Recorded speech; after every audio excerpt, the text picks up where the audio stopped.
किनवट नाम के गांव में एक जमींदार परिवार रहता था। शारदा, उसका बेटा श्याम, बहू जमुना और पोती अक्षरा। काफी धनवान थे वो लोग। गांव में बड़ी हवेली थी उनकी। उतना मान सम्मान भी था। गांव वाले अपनी हर मुश्किल में शारदा से मदद मांगने आया करते थे। वो भी उनकी मदद करती थी।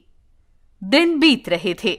एक दिन शारदा को बुरी खबर मिलती है। नदी में नाव चलाने वाला रामू आकर, मालकिन, आपका बेटा श्याम और बहू नदी में डूब गए, यूं कहता है। ये सुनकर शारदा परेशान हो जाती है। यह क्या कह रहे हो रामू? वो नदी के पास क्यों गए थे? यूं कहकर शारदा उसके साथ जाने लगती है। उतने में उसका बेटा और बहू वहां आ जाते हैं।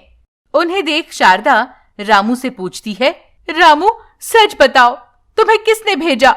तुमने मुझसे झूठ क्यों कहा? रामू हड़बड़ा जाता है। कोई अमीर आदमी था मालकिन, उसी ने बताया।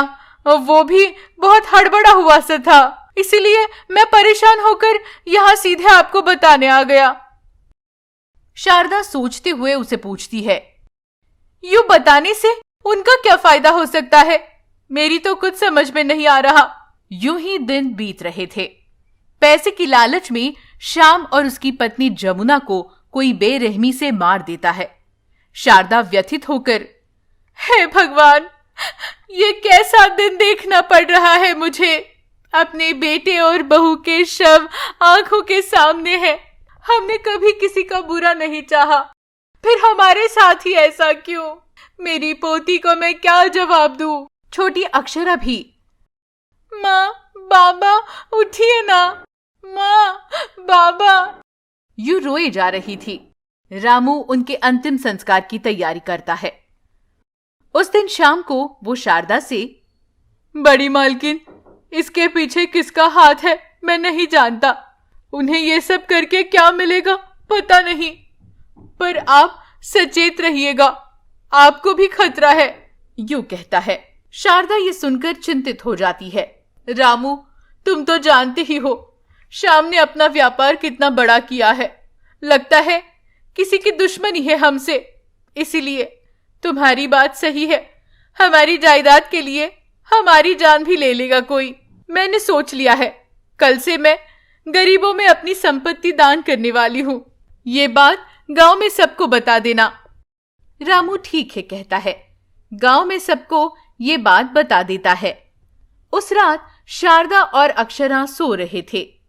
तभी एक व्यक्ति चादर लपेटकर उनके कमरे में आती है।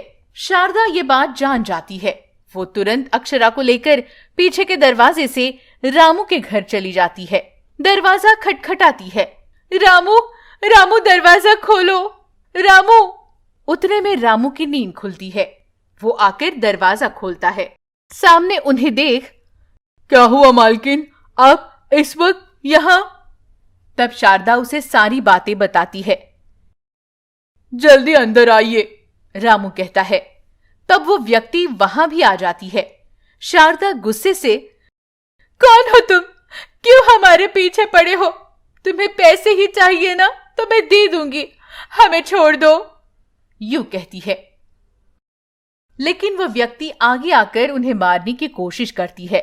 तब रामू झपट कर उसे पकड़ लेता है और शारदा से, मालकिन, आप नदी पर चली जाइए, वहां सिर्फ मेरी नाव खड़ी है, आप नाव लेकर चली जाइए, इसे तो मैं देख लूंगा, रामू कहता है।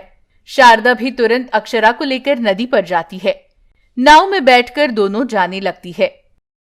रामू के चंगुल से खुद को छुड़ाकर वो व्यक्ति भी नदी किनारे आ जाती है। शारदा और अक्षरा नदी में दूर चली गई थी। तब वो व्यक्ति अपने हाथ में छुरा लेकर उसे घुमाकर फेंकता है। वो छुरा अक्षरा को लग जाता है। वो पानी में गिर जाती है। ये देख शारदा, बेटा अक्षरा, अक्षरा, यूं चिल्लाते हुए वो भी उसे बचाने के लिए नदी में कूद जाती है। ये देख वो चादर में लिपटे व्यक्ति वहां से चली जाती है। अगले दिन सुबह शारदा अपनी आंखें खोलती है। मैं कहाँ हूँ? ये कौन सी जगह है? अक्षरा, बेटा अक्षरा, कहाँ हो तुम? शारदा चिल्लाने लगती है। उतने में वो देखती है कि नदी में एक बड़ा सा पेड़ है और अक्षरा उस पेड़ की टहनी पर बैठी है। उसे देख शारदा को अचरज होता है। हे भगवान, ये कैसी लीला है, मेरी तो कुछ समझ में नहीं आ रहा। तभी उस पेड़ से आवाज आती है, डरो मत, मैं एक मायावी पेड़ हूँ। रात को तुम दोनों इस नदी में गिर गई थी ना, मैंने ही बचाया है तुम्हें। ये सारी जगह मेरी है। पेड़ को बात करते देख शारदा और अक्षरा दोनों दंग रह जाती है। अक्षरा पूछती है, मायावी पेड़, वो बड़ा घर भी तुम्हारा ही है? हाँ बेटा, वो मेरा ही था, लेकिन आज से वो घर तुम्हारा हो गया। तुम दोनों वहां आराम से रहना। ये सुनकर शारदा कहती है, तुम्हारा बहुत बहुत शुक्रिया हमें बचाने के लिए, लेकिन मुझे कुछ सवालों के जवाब जानने हैं। तुम मायावी पेड़ हो ना, शायद बता पाओगे, इसीलिए पूछ रही हूँ। मेरे बेटे और बहू को किसने मारा? कल हमारी जान लेने आई हुई व्यक्ति वो कौन थी? वो ये सब क्यों कर रही है? मैं ये सब जानना चाहती हूँ। शारदा मायावी पेड़ से पूछती है। वो पेड़, मैं बताता हूँ, दरअसल क्या हुआ सब कुछ बताता हूँ। मैं अपनी मायावी शक्ति से तुम्हें बताता हूँ कि ये सब कौन कर रहा है। मायावी पेड़ पर तरह तरह के रंग बिरंगे फूल लग जाते हैं। वो दोनों अचरज से देखती है। मायावी पेड़ कहता है, इन फूलों को ध्यान से देखो, इसमें तुम्हें दिखाई देगा कि हमला किसने किया था। शारदा फूलों को देखकर कहती है, हाँ दिखाई दे रहा है, ये और कोई नहीं, रामू की बीवी विमला है। ये ऐसा क्यों कर रही है? तब मायावी पेड़ कहता है, इसने पैसों के लिए ही ये सब किया है, पर यह बात रामू नहीं जानता, तुम लोग ही उसे बताना। इस पर शारदा कहती है, रामू बहुत अच्छा इंसान है, उसकी बीवी ऐसा कुछ कर रही है, ये जानकर उस पर क्या बीतेगी, मैं उसे नहीं बता सकती। पर हाँ, उसकी बीवी का मन परिवर्तन हो, ऐसा तुम्हें ही कुछ करना होगा। मायावी पेड़ कहता है, ठीक है, मैं ही करूंगा, पर वो अकेली ही नहीं, तुम्हारी जायदाद के लिए, तुम्हारी जान लेने के लिए बहुत लोग कोशिश कर रहे हैं। ये सुनकर शारदा व्यथित हो जाती है। हाय राम, अब हमें क्या करना होगा? यूं कहती है। तब मायावी पेड़ कहता है, चिंता मत करो, ये फूल ले जाकर घर के सामने लगा देना। जो भी इन फूलों को दुष्ट वृत्ति से देखेगा, उसका मन परिवर्तन हो जाएगा, वो आपकी मदद करने लगेगा, और हाँ, सच भी उगल देगा, अपनी गलती मान लेगा। शारदा ये सुनकर राहत की सांस लेती है। अक्षरा कहती है, बहुत बहुत शुक्रिया मायावी पेड़, हमें फिर से हमारे गांव भेज दोगे? अक्षरा के यूं पूछने पर हाँ जरूर भेजूंगा, मायावी पेड़ कहता है। तभी एक नाव प्रकट होती है।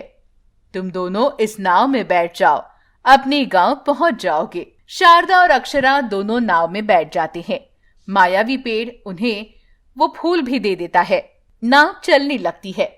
वो अपने गांव में नदी किनारे पहुंच जाते हैं। रामू वहीं पर था। उन्हें देख, मालकिन आ गए आप लोग, कहाँ चले गए थे? मुझे चिंता हो रही थी। यूं कहता है। हाँ, हम ठीक है रामू, पर क्या कुछ पता चला कि वो चद्दर में लिपटी व्यक्ति कौन थी? नहीं मालकिन, वो मुझे मारकर भाग गया, रामू कहता है। उतने में उसकी पत्नी विमला उसे ढूंढते हुए वहां आ जाती है। वो शारदा के हाथों में फूल देखकर, मालकिन आप यहाँ, और ये फूल कितने सुंदर है, यूं कहकर वो फूलों को छू लेती है। विमला तुरंत रोने लगती है। मालकिन मुझे माफ कर दीजिए, मैंने ही आपके बेटे और बहू को मार दिया है। आपको भी मारने की कोशिश मैंने ही की थी, और ये सिर्फ और सिर्फ आपकी जायदाद और पैसों के लिए किया मैंने। आपकी बड़ी हवेली में राज करना चाहती थी मैं, इसलिए मैंने ये सब किया मालकिन। ये सब सुनकर रामू के तो होश उड़ जाते हैं। क्या क्या कह रही हो तुम विमला, ये तुमने किया है? शारदा कहती है, रामू तुम्हारी बीवी सच कह रही है। और शारदा उन्हें उस मायावी पेड़ के बारे में बताती है। वो सुनकर रामू रोते हुए, मालकिन मैं अपनी बीवी के किए पर बहुत शर्मिंदा हूँ, मुझे माफ कर दीजिए, यूं कहकर रोने लगता है। तब शारदा, दुखी मत हो रामू, अब क्या कर सकते हैं? मेरा बेटा और बहू वापस तो नहीं आएंगे ना? लेकिन किसी की हत्या करना घोर अपराध है, याद रखो। यूं कहकर शारदा और अक्षरा अपने घर चली जाती है। आंगन में वो फूल लगा देती है। उन फूलों से ही बड़े पेड़ निकल आते हैं। बहुत सारे सुंदर फूल लग जाते हैं उन पेड़ों पर। अक्षरा और शारदा अचरज से देखती है और फिर दोनों भी मायावी पेड़ को याद करके धन्यवाद देती है।